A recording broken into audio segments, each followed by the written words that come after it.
Hello बच्चों, आज के वीडियो में हम लोग पढ़ने वाले हैं न्यूमेरिकल्स ऑन रिलेटिव मोशन या फिर रिलेटिव वेलोसिटी। तो देखिए यहाँ पे अपने को क्वेश्चन नंबर फर्स्ट दिया हुआ है, two cars A and B are moving with velocities of 60 kilometre per hour and 45 kilometre per hour. मतलब कि यहाँ पे कार ए की जो वेलोसिटी दे रखी है वो दे रखी है आपको 60 किलोमीटर पर आवर और कार बी की जो वेलोसिटी दे रखी है वो दे रखी है 45 kilometre per hour. Calculate the relative velocity of A with respect to B if. यहाँ पे आपको क्या करना है, कार ए की रिलेटिव वेलोसिटी निकालनी है बी के रेस्पेक्ट में।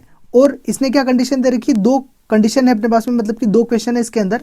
पहला आपको रिलेटिव वेलोसिटी किस सिचुएशन में निकालनी है, both cars are travelling eastward. मतलब जब दोनों कार्स ईस्टवर्ड डायरेक्शन में चल रही है, ईस्टवर्ड का मतलब क्या होगा, एक ही डायरेक्शन में दोनों कारें चलेगी, तब आपको रिलेटिव वेलोसिटी निकालनी है ए की बी के रेस्पेक्ट में। और car A is travelling eastward and car B is travelling westward.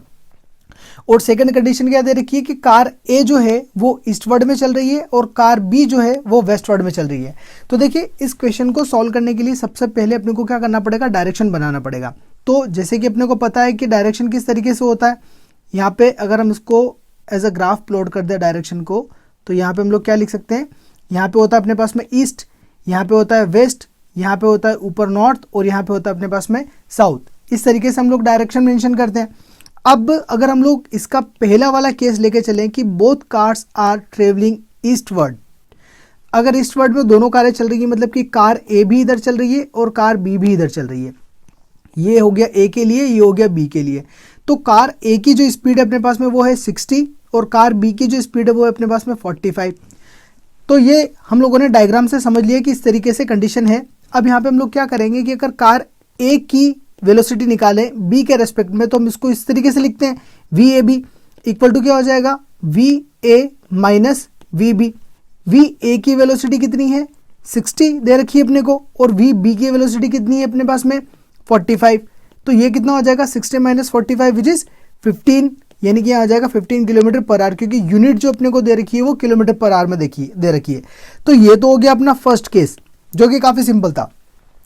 अब अगर हम लोग यहाँ पे सेकंड केस की बात करें, सेकंड केस में इन्होंने क्या बोला है कि कार ए जो है वो ट्रेवल कर रही है ईस्टवर्ड में और कार बी जो है वो ट्रेवल कर रही है वेस्टवर्ड में। यानी कि अब इसके लिए अगर हम नया बनाए तो कार ए तो है ईस्टवर्ड में, मतलब इस तरफ ट्रेवल कर रही है, और कार बी जो है वो अपने पास में वेस्टवर्ड यानी कि इस तरफ ट्रेवल कर रही है। तो कार ए की वेलोसिटी अपने पास में कितनी है 60, तो यहाँ पे लिख देंगे, और कार बी की वेलोसिटी अपने पास में कितनी है 45, तो यहाँ पे लिख देंगे। ठीक है, ये मैंने ग्राफ के यहाँ पे नीचे नहीं बनाया, ये मैंने आपको सिर्फ समझाने के लिए कि ईस्ट इधर है और वेस्ट इधर है, तो इस हिसाब से बनाया। बाकी ये नीचे नहीं है ग्राफ के, तो आप इसमें कन्फ्यूज मत होइएगा। तो ये अपने पास में वेलोसिटी आ गई दोनों डायरेक्शन के लिए। तो ये अपन सेकेंड केस करेंगे। सेकेंड केस में क्या निकालना है अपने को, ए की वेलोसिटी निकालनी है। तो क्या करेंगे, वी के बेस में लिखेंगे ए बी इक्वल टू, हमारा फॉर्मूला क्या होता है, V A minus V B, हमारा फॉर्मूला ये होता है। लेकिन यहां पर अब अपने को डायरेक्शन मेंशन करना काफी ज्यादा जरूरी है। देखिए जो ईस्टवर्ड में कार चल रही है उसके डायरेक्शन तो पॉजिटिव है, तो यहां पे इसका जो साइन आ जाएगा वो तो पॉजिटिव आ जाएगा। लेकिन जो वेस्टवर्ड में कार चल रही है उसका साइन आपका यहां पे आ जाएगा माइनस का। तो यहां पे हम लोग क्या करेंगे, जो इसकी वेलोसिटी पुट करेंगे वी बी की, वो माइनस में पुट करेंगे। तो यहाँ पे क्या हो जाएगा, वी ए की वेलोसिटी कितनी पुट करनी है प्लस 60, उसके बाद में माइनस है तो माइनस लगाएंगे। वी बी की वैल्यू कितनी है अपने पास में यहाँ पे माइनस 45 लिखेंगे हम लोग यहाँ पे। माइनस क्यों, क्योंकि ये क्या कर रही है, अपोजिट डायरेक्शन में ट्रेवल कर रही है। ठीक है, तो इसलिए यहाँ पे साइन कन्वेंशन काफी ज्यादा जरूरी है, तो ये चीज आप ध्यान रखिएगा। अब यहाँ पे क्या आ जाएगा 60, अब ये माइनस और माइनस मिला के क्या हो जाएगा, प्लस हो जाएगा 45। तो यहाँ पे 60 और 45 को प्लस करोगे तो आपको आंसर कितना मिलना है, 60 प्लस 40 हो जाएगा 100, और ये हो जाएगा 105, मतलब 105 किलोमीटर पर आवर। तो ये हो गया अपने पास में दूसरे वाले, मतलब सेकंड वाले का आंसर। तो फर्स्ट और सेकंड का ये आंसर हो गया, मतलब क्वेश्चन नंबर 1 आपका यहां तक कंप्लीट हो गया। अब आगे देखते हैं, क्वेश्चन नंबर 2 है अपने पास में, 2 parallel rail tracks run north south, train A moves north with a speed of 54 km per hour and train B moves south with a speed of 90 km per hour. What is the, यहाँ पे अपने को 3 question पूछे हुए हैं। तो पहले क्या करते हैं हम लोग, ये डायरेक्शन बना लेते हैं। जैसे देखिए अपने को पता है कि इस तरीके से हम लोग डायरेक्शन लिखते हैं, यहाँ होता है ईस्ट, यहाँ होता है वेस्ट, यहाँ होता है नॉर्थ और यहाँ होता है अपने पास में साउथ। ठीक है, इस तरीके से अपने पास में डायरेक्शन होता है। तो यहाँ पे क्या बोला है कि जो ट्रेन ए है वो नॉर्थ की तरफ मूव कर रही है, मतलब कि ऊपर की तरफ मूव कर रही है ट्रेन ए, और उसकी जो वेलोसिटी है वो 54 किलोमीटर पर आवर है। और ट्रेन बी जो है वो साउथ की तरफ मूव कर रही है और उसकी स्पीड कितनी है 90 किलोमीटर पर आवर, मतलब ये हो जाएगा बी और इसकी जो स्पीड है वो हो जाएगी 90 किलोमीटर पर आवर, राइट। अब अपने को क्या करना है, इसने क्या पूछा पहला वाला क्वेश्चन की relative velocity of B with respect to A, यानी कि ए के रेस्पेक्ट में बी की रिलेटिव वेलोसिटी निकालनी है, ठीक है। तो यहां पे अपन सिंपली फर्स्ट वाले को सॉल्व करने के लिए क्या फॉर्मूला लगाएंगे, वी बी ए लगाएंगे। क्यों, क्योंकि जिस किसी भी डिजिट का अपने को निकालना है रिलेटिव वेलोसिटी उसको हम लोग आगे लिखेंगे और जिसके रेस्पेक्ट में निकालते हैं उसको पीछे लिखेंगे। तो यहाँ पे फॉर्मूला बन जाएगा V B minus V A, ये अपने पास में फॉर्मूला होता है, राइट। अब यहाँ पे अपने को जो भी वैल्यूज पुट करनी है वो according to the direction put करना है, ऑलराइट। यहाँ पे देखिए जो ऊपर वाला है, ऊपर वाले को हम लोग कैसे कंसिडर करते हैं, साइन उसका पॉजिटिव कंसिडर करते हैं। नीचे वाला जो साइन होता है वो क्या होता है, नेगेटिव कंसिडर करते हैं। अब यहाँ पे अगर हम लोग वी बी की वैल्यू लिखें तो वी बी की वैल्यू अपने पास में कितनी है, वी बी की वैल्यू अपने पास में 90 किलोमीटर पर आवर, लेकिन ये नीचे है तो क्या करेंगे, इसको माइनस 90 कर देंगे। उसके बाद में माइनस वी ए की वैल्यू ऊपर की तरफ है तो ऊपर वाला साइन अपन ने पॉजिटिव लिया तो वो पॉजिटिव ही रहेगा, ये हो जाएगा 54।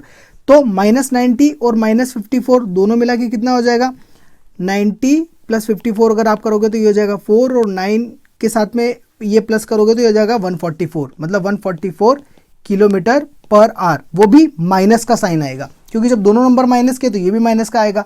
ये अपना आंसर है किलोमीटर पर आवर में।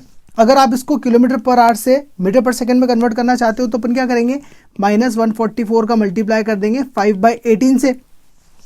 जब आप इसको सॉल्व करोगे तो यहाँ पे जैसे अगर हम लोग 2 से काटेंगे तो ये हो जाएगा 9, यहाँ पे काटेंगे तो 7, ये हो जाएगा 2, वापस अगर आप 3 से कट करोगे तो ये हो जाएगा 3 3 = 9 और 3 2 = 6, ये हो जाएगा 1, 3 4 = 12 और वापस 3 से कट हो सकता है तो क्या हो जाएगा 3 8 = 24।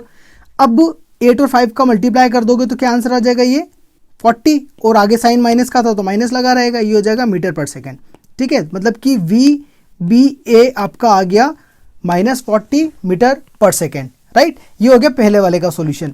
अब अगर हम लोग दूसरे वाले की बात करें तो दूसरा वाला क्या है क्वेश्चन, इसके अंदर सेकंड पार्ट इसका relative velocity of ground with respect to B. आपको ग्राउंड की रिलेटिव वेलोसिटी निकालनी है बी के रेस्पेक्ट में। तो देखिए बी का जो डायरेक्शन है वो नीचे की तरफ है, मतलब अपने को पता है कि जो बी का साइन लेना है अपने को नेगेटिव लेना है, ठीक है। अब यहां पे हम लोग क्या करेंगे कि v सेकंड वाला पार्ट हम लोग ऐसे लिखेंगे, v अपन क्या निकाल रहे हैं, ग्राउंड की वेलोसिटी निकाल रहे हैं। ग्राउंड के लिए हम लोग लिख देते हैं g और किसके रेस्पेक्ट में निकाल रहे हैं, b, तो यहां आ जाएगा b। तो इसको कैसे लिखेंगे, vg माइनस vb, राइट। अब देखिए vg मतलब कि जो ग्राउंड है, ग्राउंड की वेलोसिटी कितनी होती है 0 किलोमीटर पर आवर। उसके बाद में माइनस है तो माइनस लगाएंगे एंड देन उसके बाद में अपने को जो vb दे रखा है वो दे रखा है 90 किलोमीटर पर आवर और वो भी नीचे के डायरेक्शन में। तो वहां पे हम लोगों ने क्या लिया था, अभी नेगेटिव लिया था, ठीक है। तो उसका साइन हो जाएगा आपका -90। तो इसको जब आप सॉल्व करोगे तो माइनस माइनस क्या हो जाएगा, प्लस हो जाएगा। सो ये हो जाएगा आपका 90 किलोमीटर पर आवर। और अगर आप इसको भी मीटर पर सेकंड में कन्वर्ट करना चाहो तो क्या करोगे, 90 × 5/18 का मल्टीप्लाई कर दोगे यहाँ पे, ठीक है। और इसको अगर आप सॉल्व करोगे तो ये आएगा 25 मीटर पर सेकंड। आप इसको चाहे तो सॉल्व करके देख सकते हैं क्योंकि 18 × 1 = 18, 18 का 5 जो 90 है, 90 18 से 5 टाइम्स जाएगा, 5 का 5 में मल्टीप्लाई करोगे तो 25 मीटर पर सेकंड आ जाएगा इसका आंसर, ठीक है। अब देखिए थर्ड वाला पार्ट क्या दे रखा है अपने को, velocity of a monkey running on the roof of the train A against its motion, वो दे रखी है with a velocity of 18 kilometre per hour with respect to the train A. मतलब कि आपको क्या फाइंड आउट करना है, मंकी की वेलोसिटी फाइंड आउट करनी है। लेकिन इन्होंने क्या दे रखा है, मंकी की वेलोसिटी ऑलरेडी दे रखी है ट्रेन ए के रेस्पेक्ट में, है ना। ट्रेन ए के रेस्पेक्ट में मंकी की जो वेलोसिटी है इन्होंने ऑलरेडी दे रखी है। आपको क्या बताना है कि as observed by a man standing on the ground, यानी कि मंकी की खुद की वेलोसिटी बतानी है। कोई भी अगर थर्ड पर्सन यानी कि जो अगर ग्राउंड पे खड़ा हुआ है और ग्राउंड पे खड़ा हुआ आदमी अगर उस मंकी को देखता है तो उस मंकी की स्पीड उस आदमी के लिए कितनी हो जाएगी वो आपको पता करना है। तो यहाँ पे कंफ्यूज मत होइएगा, ये जो आपको दे रखा है ना 18 किलोमीटर पर आवर, ये मंकी की स्पीड है ट्रेन ए के रेस्पेक्ट में। तो देखिए इसको हम लोग निकालेंगे कैसे, यहाँ पे अगर हम लोग थर्ड पोर्शन लिख दें, ये वाला थर्ड, यहाँ पे अपने को ये चीज़ पता है कि जो ट्रेन ए है ये 54 किलोमीटर पर आवर की स्पीड से ऊपर की तरफ जा रही है, राइट। अब इसकी छत पे मंकी ए, जो मंकी अपना है, या उसको मंकी को हम बोल देते हैं एम, राइट, ये चल रहा है 18 किलोमीटर पर आवर की स्पीड से। मतलब ये मैं आपको बता रहा हूँ कि जो 18 किलोमीटर पर आवर है ना, ये मंकी की वेलोसिटी है ट्रेन के रेस्पेक्ट में, ट्रेन ए के रेस्पेक्ट में, राइट। मतलब कि आप इसको ये बोल सकते हो कि VMA, मंकी की वेलोसिटी ए के रेस्पेक्ट में आपको दे रखी है 18 किलोमीटर पर आवर। और देखिए ये अपोजिट डायरेक्शन में, इसलिए हम लोग यहाँ पे क्या कर देंगे, माइनस कर देंगे, यानी कि ये जो वैल्यू है अपने पास में VMA की वैल्यू है, राइट। आपको क्या करना है, मंकी की वेलोसिटी निकालनी है। तो यहाँ पे हम लोग वही अपना फॉर्मूला अप्लाई करेंगे कि VMA इक्वल टू, हमारे पास में फॉर्मूला क्या हो सकता है, VM माइनस VA होता है, ठीक है। यहाँ पे देखिए VMA की वैल्यू कितनी है अपने पास में, -18 दे रखी है, तो यहाँ पे हम लोग -18 पुट कर देंगे इक्वल टू VM, यानी कि जो मंकी की वेलोसिटी वो आपको क्या करनी है, निकालनी है ना। तो इसको हम लोग एज इट इज रखेंगे। उसके बाद में माइनस VA, यानी कि ट्रेन की वेलोसिटी अपने पास में कितनी है, 54 किलोमीटर पर आवर है, और ऊपर है तो प्लस साइन ही आएगा अपना यहाँ पे, मतलब इसका खुद का प्लस साइन ही आएगा, तो यहाँ पे हो जाएगा VM माइनस 54। अब देखिए VM अगर आप निकालते हो तो ये क्या हो जाएगा, -18, ये जो 54 माइनस का है ये उस तरफ जाएगा तो क्या हो जाएगा, +54। अब इसको अगर आप सॉल्व करोगे आपको मिलेगा 36 किलोमीटर पर आवर, ठीक है। ये होगी मंकी की स्पीड। अब अगर आप इसको मीटर पर सेकंड में कन्वर्ट करना चाहो तो क्या करेंगे हम लोग, 36 इंटू 5/18 से मल्टीप्लाई कर देंगे, तो 18 1 18, 18 2 5 2 10, यानी कि मंकी की खुद की जो स्पीड आ गई, ये आ गई अपने पास में 10 मीटर पर सेकेंड। दैट मीन्स अगर इसको कोई ऑब्जर्वर जो स्टेशनरी है वो अगर इस मंकी को देखता है तो ऑब्जर्वर को क्या लगेगा कि मंकी 10 मीटर पर सेकेंड से चल रहा है, ऑलराइट। तो इस तरीके से हम लोगों ने ये वाला क्वेश्चन करा। अब उसके बाद में नेक्स्ट क्वेश्चन देखते हैं अपन। A motor boat covers the distance between the two spots on the river in 8 hours and 12 hours downstream and upstream respectively. Find the time required by the boat to cover this distance in still water. देखिए काफ़ी simple question है। यहाँ पे आपको दो चीज़ें समझनी पड़ेगी, डाउनस्ट्रीम और अपस्ट्रीम। डाउनस्ट्रीम और अपस्ट्रीम क्या होता है, जैसे कि मान लीजिए आपके पास में ये कोई नदी है ना, ये आपकी नदी है, और नदी का जो बहाव है, मतलब नदी का जो पानी है वो इस डायरेक्शन में बह रहा है, इस डायरेक्शन में फ्लो हो रहा है, और आपको मान लो इसी डायरेक्शन में जाना है, मतलब कि जिस डायरेक्शन में नदी का बहाव है उसी डायरेक्शन में अगर आप जाते हो तो वो फेनोमेना कहलाता है डाउनस्ट्रीम, है ना। डाउनस्ट्रीम, उस फेनोमेना को बोला जाता है डाउनस्ट्रीम। लेकिन अगर नदी मान लीजिए इस डायरेक्शन में बह रही है और आप इसके अपोजिट डायरेक्शन में अगर आ रहे हो, है ना, तो उस चीज को बोला जाता है अपस्ट्रीम। मान के चलिए कि जैसे नदी इस तरफ 10 किलोमीटर पर आवर की स्पीड से बह रही है और आप नदी की अपोजिट डायरेक्शन में बोट लेके आ रहे हो इस डायरेक्शन में 5 किलोमीटर पर आवर की स्पीड से, तो यहां पे जो बोट की स्पीड है वो कितनी हो जाएगी, -5 हो जाएगी, क्योंकि बोट उल्टी डायरेक्शन में बहेगा। क्लास 10th में भी आप लोगों ने ये अपस्ट्रीम और डाउनस्ट्रीम वाले क्वेश्चंस करे होंगे मैथ्स के अंदर, तो वही चीज यहां पर भी है। अपस्ट्रीम मतलब कि नदी के बहाव के साथ में अगर आप बहते हो तो वो आपका हो जाएगा डाउनस्ट्रीम, और अगर नदी की बहाव के अपोजिट डायरेक्शन में अगर आप बहते हो, बहना मतलब बोट लेकर चलना, तो वो हो जाएगा आपके लिए अपस्ट्रीम, ठीक है। तो अब इसको क्या करेंगे, क्वेश्चन को यहाँ पे सॉल्व करेंगे। इन्होंने क्या बोल रखा है कि जो मोटर बोट है वो क्या कर रहा है, डिस्टेंस कवर कर रहा है, पर्टिकुलर एक कोई डिस्टेंस दे रखा है 2 स्पॉट का, जिसको अगर हम लोग डायग्राम में बनाना चाहें तो हम लोग कैसे बना सकते हैं। देखिए जैसे मान लीजिए ये आपकी नदी हो गई, अब नदी का एक स्पॉट ये, इसको नाम देते हैं हम लोग A, इसको दे देते हैं हम लोग B, ठीक है। ये 2 स्पॉट है और इनके बीच का मान लीजिए डिस्टेंस हम मान लेते हैं x है। अब अगर नदी इस डायरेक्शन में फ्लो हो रही है, ये एरो बना देता हूं मैं इस डायरेक्शन के लिए कि नदी का मान लीजिए हम डायरेक्शन ये वाला है। अब जो मोटर बोट है अगर वो डाउन स्ट्रीम में चलता है, यानी कि नदी के बहाव के साथ ही चलता है, तो उसको 8 घंटे लगते हैं, है ना, ये डिस्टेंस कवर करने में, x डिस्टेंस कवर करने में। लेकिन अगर वो अप स्ट्रीम में चलता है, यानी कि नदी के बहाव के अपोजिट डायरेक्शन में चलता है, तो उसको 12 घंटे लगते हैं। ये इन्होंने बोल रखा है।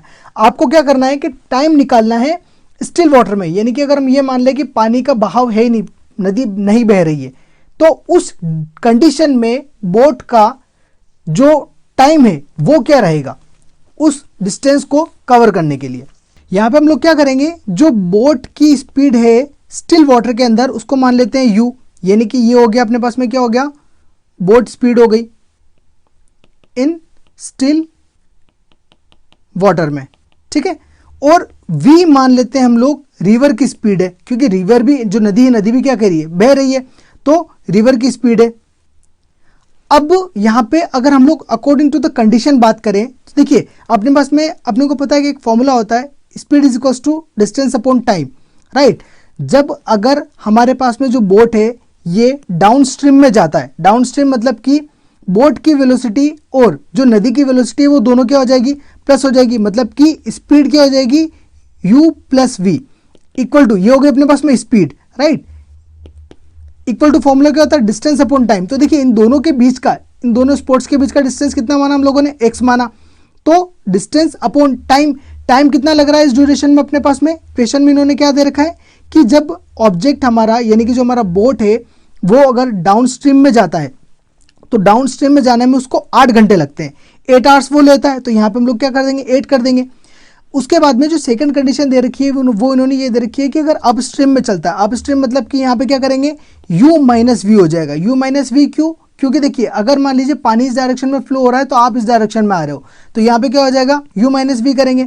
और इस ड्यूरेशन में ये जो स्पीड है इसका फॉर्मूला क्या हो जाएगा, वही डिस्टेंस अपॉन टाइम, टाइम लेकिन यहाँ पे कितना लग रहा है, 12 घंटे लग रहा है। इन्होंने ये चीज क्वेश्चन में दे रखी है। सिंपल सा फॉर्मूला है, स्पीड इज इक्वल टू क्या लगाना है अपने को, डिस्टेंस अपॉन टाइम लगाना है। तो पहला वाला जो केस दे रखा है डाउन स्ट्रीम के लिए वो इन्होंने दे रखा है कि 8 घंटे लगता है, तो हम लोग टाइम की जगह 8 लिखेंगे। उसके बाद में सेकंड जो इन्होंने दे रखा है कंडीशन वो ये दे रखा है कि टाइम आपको 12 घंटे लगेगा। फॉर्मूला आपका सेम है, वही speed is equal to distance upon time. ये आपका हो जाएगा डाउन स्ट्रीम के लिए, है ना, इसको मैं अगर अच्छे से लिखूँ तो डाउन स्ट्रीम, और ये हो जाएगा आपका अप स्ट्रीम के लिए, राइट। ये अप स्ट्रीम का आपके पास में केस हो जाएगा, ठीक है। तो अपने पास में यहाँ पे देखिए 2 इक्वेशंस आ गई। अगर आप इन दोनों इक्वेशंस को सॉल्व करके u की वैल्यू निकाल लो, देखिए यहाँ पे क्या कर सकते हैं, इसको हम लोग इक्वेशन 1 मान ले, ऊपर वाली को, नीचे वाली को 2 मान लेते हैं। तो दोनों इक्वेशंस को अगर हम लोग ऐड करते हैं तो ये क्या आ जाएगा, u plus V equal to हो जाएगा x अपॉन 8, और ये हो जाएगा u minus V equal to x upon 12। आप लोगों ने सॉल्व करे होंगे ऑलरेडी इस मेथड से। यहाँ पे अगर अपन दोनों को प्लस करेंगे तो क्या हो जाएगा, v से v कट जाएगा, ये हो जाएगा आपका 2u is equal to x plus 8, I mean x by 8 plus x by 12। मैं इसको नेक्स्ट पेज पे सॉल्व कर लेता हूँ। अपने पास में क्या था, 2u is equal to x upon 8 plus x upon 12 था, ठीक है। जब आप इसको सॉल्व करोगे तो यहाँ पे आपको क्या मिल जाएगा, 2u इज इक्वल टू हो जाएगा ये 20/96। आप चाहें तो इसका एलसीएम लेके सॉल्व कर सकते हैं। तो यहाँ पे u की वैल्यू इस तरीके से क्या आ जाएगी आपके पास में 10x अपॉन 96, ये आ गई अपने पास में u की वैल्यू। अब देखिए अपने को मेन चीज क्या निकालनी है, अपने को निकालना है टाइम, वो भी स्टिल वाटर के अंदर बोट का। तो यहाँ पे हम लोग क्या करेंगे, टाइम इक्वल टू फॉर्मूला लगा देंगे distance upon speed, right. Distance अपने को कितना कवर करना है, x कवर करना है, और स्पीड अपने पास में क्या आ गई, x के फॉर्मेट में आ गई, और वो भी कितनी आई, 10x अपॉन 96, ठीक है। तो यहाँ पे अपन क्या करेंगे, 10x अपॉन 96 पुट कर देंगे। अब इसको अगर आप सॉल्व करोगे तो ये हो जाएगा आपका x के, देखिए खुद के अपॉन में कुछ नहीं है तो 1 लिखेंगे, और ये जो वैल्यू है ये डिनोमिनेटर में, और अगर आप इसको ऊपर करोगे तो ये क्या हो जाएगा, रेसिप्रोकल हो जाएगा, ये हो जाएगा 96 अपॉन 10x। यहाँ पे x से x कैंसिल आउट हो जाएगा। 96 को अगर आप 10 से डिवाइड करोगे तो आपको क्या मिलना है, time t is equal to मिलना है 9.6 आवर। तो ये अपने पास में आ गया टाइम, वो भी स्टिल वाटर के अंदर बोट का। यानी कि अगर पानी बहता नहीं है उस ड्यूरेशन में अगर आप बोट चलाते हो तो x डिस्टेंस कवर करने में आपको कितना टाइम लगेगा, 9.6 आवर्स लगेगा। तो ये था आपके क्वेश्चन नंबर 3 का solution. Alright, thanks for watching.